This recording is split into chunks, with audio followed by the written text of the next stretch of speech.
सर्वेभ्यो नमो नमः। आपका फिर से स्वागत है एक बार मेरे चैनल स्टडी गुरु अनिल में। और दोस्तों मैं हूं अनिल पांडे। दोस्तों हम लोग का अध्ययन चल रहा था कौटिल्य अर्थशास्त्र का। दोस्तों नेट इत्यादि सभी परीक्षाओं के लिए बहुत ही अधिक उपयोगी है। दोस्तों हम लोग बात कर रहे थे त्रयी स्थापना के विषय में। आज हम लोग की चर्चा चलेगी। त्रयी स्थापना के विषय में आता है दोस्तों, सर्वप्रथम हम लोग सुनेंगे त्रयी। जैसे चार विद्याएं हमने बताई गई थी, आनविच की त्रयी, वार्ता, रणनीति है। चार विद्याएं कौन कौटिल्य स्वीकार करते हैं। तो त्रयी जो है क्या है, प्रश्न हम लोग के अंदर उठता है। तो ग्रंथकार लिखते हैं सामर्ग यजुर्वेदाः त्रयस्त्रयी, अर्थात सामरिक और यजुर ये क्या तीन वेद हैं। ये तीन जो वेद हैं त्रयी के अंतर्गत गिने जाते हैं। दोस्तों आप देख रहे होंगे यहाँ पर क्या दिया है, सामर्ग यजुर्वेदाः त्रयस्त्रयी। तो आपको लग रहा होगा कि ऋग आप कैसे बोल रहे हैं, ऋग कैसे आ गए यहाँ पर। दोस्तों यहाँ पर क्या था, साम था और ऋग था। दोस्तों क्या होता है, जब आवर्ण से अचपरे होता है तो पूर्व पड़ के स्थान पर क्या गुण रूपे का आदेश होता है। सूत्र क्या है, आदगुणा। दोस्तों क्या है यहाँ पर एक स्थान पूर्ण प्रत्यय की सहायता से क्या अर्घ होकर के सामर्ग बन गया। तो सामर्ग यजुर्वेदाः त्रयस्त्रयी, ये तीन जो वेद हैं आपके त्रयी के अंतर्गत स्वीकार किए जाते हैं। क्या दोस्तों आता है अथर्व इतिहास वेदौच वेदा, अर्थात अथर्ववेद और इतिहास वेद क्या वेद के अंतर्गत स्वीकार किए जाते हैं। दोस्तों शिक्षा कल्पो व्याकरण निरुक्तम छंदो विचित्र ज्योतिषम चिति अंगानि। शिक्षा कल्प व्याकरण छंदों विषय में चर्चा करना या विचार करना, ज्योतिष ये क्या है वेदांग कहे गए, वेदों के अंग कहे गए। ऐसा त्रयी धर्म चतुर्णाम वर्णानाम आश्रमाणाम च स्वधर्म स्थापना औपकारिका। ये जो त्रयी है दोस्तों, ये त्रयी क्या करती है दोस्तों, चतुर्णाम वर्णानाम, चारों जो वर्ण है आपके ब्राह्मण क्षत्रिय वैश्य शूद्र हो गए, आश्रमाणाम ब्रह्मचर्य गृहस्थ वानप्रस्थ सन्यास, ये चार आश्रम हो गए। स्वधर्म स्थापना, अपने धर्म की स्थापना के कारण क्या है औपकारिकता, उपकार करने वाली। कि देखिए इसको हिंदी दोस्तों दे रखी है, सामरिक यजुर तथा ये इन तीनों वेदों का सम्मिलित नाम ही क्या है, त्रयी है। अथर्ववेद इतिहास वेद कहे जाते हैं। शिक्षा आदि 6 वेदांग है। त्रयी में निरूपित यह धर्म चारों वर्ण आश्रमों को अपने धर्म स्थिर रखने के कारण, प्रारंभिक धर्म सबकी स्थापना करने कारण क्या दोस्तों, लोक का बहुत ही उपकारक, स्थापना औपकारिका था, उपकार करने वाला, सभी का अपने स्थानों पर स्थापना करने के कारण। इसके बाद दोस्तों आगे बढ़ते हैं इसी क्रम में। बस दोस्तों ये क्या करते हैं, चारों वर्णों के जो धर्म है उनका यहाँ पर विवेचन करते हैं ग्रंथकार। तो सर्वप्रथम क्या आता है, ब्राह्मण का आता है अध्ययनम अध्यापनम यजनम याजनम दानम प्रतिग्रहस्येति। अध्ययनम अर्थात अध्ययन करना, अध्यापनम अर्थात पढ़ाना, यजनम यज्ञ करना, याजना मतलब यज्ञ करवाना, दानम अर्थात दान देना, प्रतिग्रह मतलब दान स्वीकार करना। इसका क्षत्रिय का आता है दोस्तों अध्ययनम अध्ययन करना, यजनम अर्थात यज्ञ करना, दानम अर्थात दान देना, सस्ता जीव अर्थात शस्त्र के द्वारा आजीविका स्वीकार करना, भूत रक्षम अर्थात सभी प्राणियों की रक्षा करना। ये धर्म किसके, क्षत्रिय के कहे गए। इसके बाद वैश्य का धर्म आता है अध्ययनम अर्थात अध्ययन करना, यजनम अर्थात यज्ञ करना, दानम दान देना, कृषि पशुपालन अर्थात कृषि पालन करना और पशुपालन करना, और वाणिज्य अर्थात व्यापार करना। इसका दोस्तों आता है शूद्र का द्विजाति शुश्रूषा। द्विजाति में ब्राह्मण क्षत्रिय वैश्य आते हैं। इनकी क्या शुश्रूषा अर्थात सेवा करना, वार्ता अर्थात क्या दोस्तों आपका आएगा खेती हो गई, पशुपालन और व्यापार ये सब आ जाएगा वार्ता के अंतर्गत। इसके बाद आपका आएगा कारू कुशीलव कर्मचा। कारू कुशीलव मतलब क्या होता है दोस्तों, कारू मतलब हो गया आपका शिल्पकार कारीगर, कुशीलव कर्म अर्थात हो गया आपका गाना बजाना इत्यादि, ये क्या भाटों के कार्य इत्यादि जो होते हैं आपके कुशीलव कर्म के अंतर्गत आ जाते हैं। इसके बाद दोस्तों आपका आगे बात करेंगे, आपके आगे अध्ययन करते हैं हम लोग चारों वर्णों के वर्णों के धर्मों के अपरांत यहाँ बताते हैं। आश्रम जो होते हैं चार, इनके आपके क्या क्या धर्म। सर्वप्रथम इसमें दोस्तों क्या यहाँ पर दिखा रहा है, ब्राह्मण का दिखा रहा। तो यहाँ पर क्या है, स्वाध्याय अग्निकार्य कार्याभिषेक भयक्षत्र तत्व आचार्य प्रांतिकी वृत्ति तद अभावे गुरुपुत्रे सब्रह्मचारिणी व। अर्थात क्या कह रहा है यहाँ पर दोस्तों, स्वाध्याय अर्थात अध्ययन करना, अग्निकार्याभिषेक मतलब अग्निकार्य मतलब क्या हो गया दोस्तों, अग्निकार्य मतलब हो गया यज्ञ इत्यादि करना, ठीक है। अग्निकार्य हो गया, अभिषेक अर्थात स्नान करना, भयक्षत्रत्व मतलब भिक्षाटन करके भिक्षा मांग करके अर्जन करना अपने लिए, प्राणांतिक की वृत्ति मतलब प्राणों के अंत तक अर्थात जीवन भर। प्राणांतिक की वृत्ति कहाँ, आचार्य अर्थात अपने गुरु के पास, प्राणांतिक की वृत्ति। इसके बाद तद अभाव, यदि उसका अभाव है मतलब किसका, गुरु का यदि अभाव है तो क्या कहते हैं, गुरुपुत्र सब ब्रह्मचारिणी व, अर्थात गुरु के पुत्र के पास अर्थात समान शाखा अध्यायी ब्राह्मण के पास ही क्या कहते हैं निवास करे, मतलब प्राणांतिक वाला तक प्राण नहीं निकल जाते तब तक। दोस्तों गृहस्थ का बताता है स्वकर्म आजीवा तुल्य ही असमान ऋषिभिर्वैवाह्यम ऋतुगामित्वम देव पितृ अतिथि प्रत्येफु त्यागः शेष भोजनम च। गृहस्थ का धर्म दोस्तों बताता है, गृहस्थ का क्या क्या है, स्वकर्म आजीवा, अपने कर्मों के अनुकूल क्या कहते हैं, जीविका का उपार्जन करना।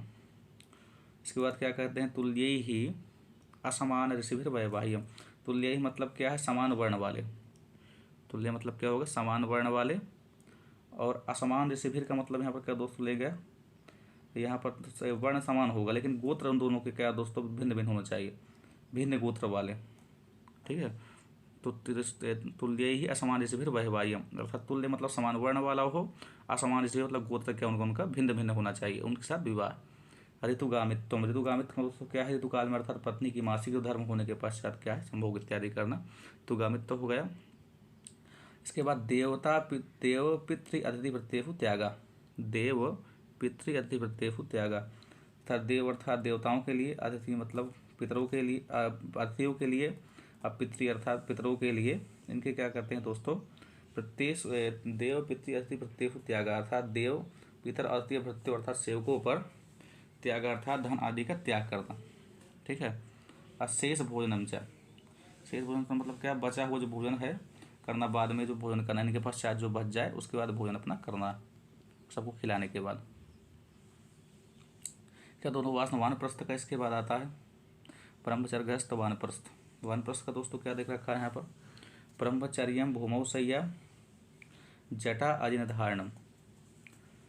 दोस्तों यहाँ पर एक क्या गृहस्थ के विषय में आपका एक श्लोक भी प्राप्त होता है, आपको ये श्लोक बताना चाहेंगे। तो कहता, हा हा पुत्रक नाधितम सुगतई तासु छात्रेषु तेन त्वं विदुषां मध्ये पंके गौरीव सीदते।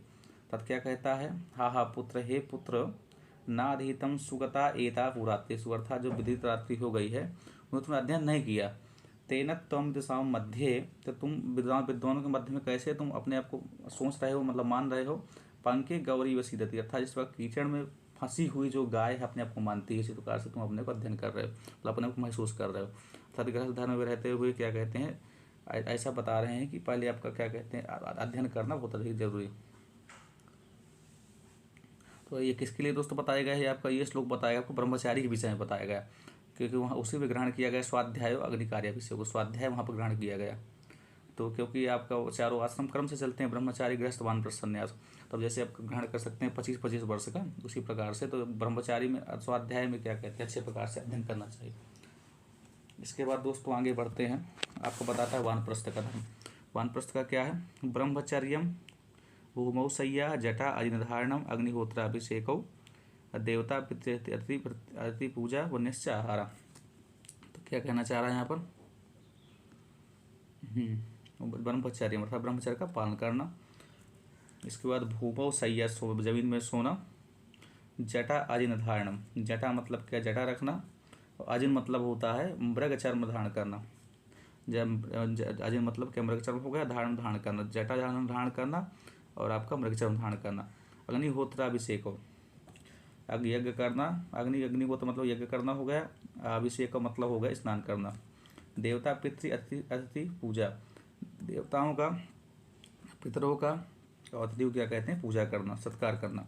अब वन्यश्च आहारा, वन के जो कंदमूल फल इत्यादि है उनको ग्रहण करना आहार के रूप में।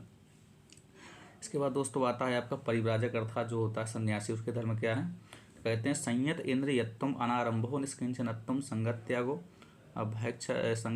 भैक्षम अनेकत्र अरण्यवासो बाह्य अभ्यंतरम च शौचम। अर्थात संयत इंद्रियत्वम अर्थात इंद्रियों को क्या है, अपने वश में रखना, इंद्रियों का संयम करना। इसके बाद अनारंभ अर्थात कोई सांसारिक कोई कार्य प्रारंभ न करना, चालू न करना। निष्किंचनत्वम का मतलब क्या होता है, संपत्तिहीनता। निष्किंचनत्वम मतलब क्या हो गया, संपत्तिहीनता। हाँ, असंगत त्यागो अर्थात संग का मतलब त्याग, एकाकी रहने के साथ न रहना, के साथ न, संग का मतलब परित्याग कर देना। अब भैक्षम अर्थात भिक्षा के वृत्ति के द्वारा ही अपना क्या कहते हैं, जीविका उपार्जन करना, पेट पालना। अनेकत्र अरण्यवास हो मतलब कि अरण्यवास तो हो लेकिन वो भी अनेकत्र हो, अर्थात एक स्थान पर न रहे, अर्थात वन में भी रहे लेकिन इधर भ्रमण करते हुए एक स्थान पर न रहे। बाह्य अभ्यंतरम च शौचम अर्थात बाहरी और भीतर पवित्रता दोनों होनी चाहिए, शरीर और क्या कहते हैं, शरीर और मन की दोनों की पवित्रता होनी चाहिए। इसके बाद दोस्तों देता है तस्मात् स्वधर्म भूतानाम राजा न विचारयेत् स्वधर्मं पंदधानो ही प्रेत्य चेहनंदति। अर्थात जो प्रजा है, तो जैसे क्या दोस्तों दे रहा है, सर्वभूतानाम अर्थात सभी मनुष्यों का क्या है दोस्तों, जो धर्म है उसका क्या कहते हैं, राजा जो है, राजा न विचारे तथा राजा उन सभी को क्या करे कि उनसे भ्रष्ट न होने दे, पथभ्रष्ट न होने दे तथा उनको उनके कार्यों में ही लगाए रखे। स्वधर्मम फन दधानो ही, उनका अपने धर्मों का पालन करवाने के कारण, उनके उनके धर्मों का पालन करवाने के कारण प्रेत चेत नंदती, अर्थात जो मृत्यु के पश्चात दोस्तों क्या इस लोक को प्रसन्न आनंदित होता ही है, इसके अनंतर जो परलोक में जाएगा तब भी राजा प्रसन्न ही रहता है। कह रहा तैया अतिक्रमे लोका संकरात उच्छेदिये, तत्रयी विद्या का पालन न करने से वर्ण तथा कर्म में संकरता आ जाती है, जिससे लोक का नाश हो जाता है। ऐसा दोस्तों यहाँ पर दे रहे हैं। तो दोस्तों यहीं तक आज का हमारा पाठ चलेगा। जो अग्रिम पाठ है हमारा वो आपका वार्ता स्थापना पर चलेगा, वार्ता के विषय में ज्ञान बताते हुए। तब तक दोस्तों हम लोग साथ जुड़े रहने के लिए धन्यवाद। ऐसे इसी प्रकार के वीडियो पाने के लिए हमारे चैनल स्टडी को जुड़े रहिए। धन्यवाद।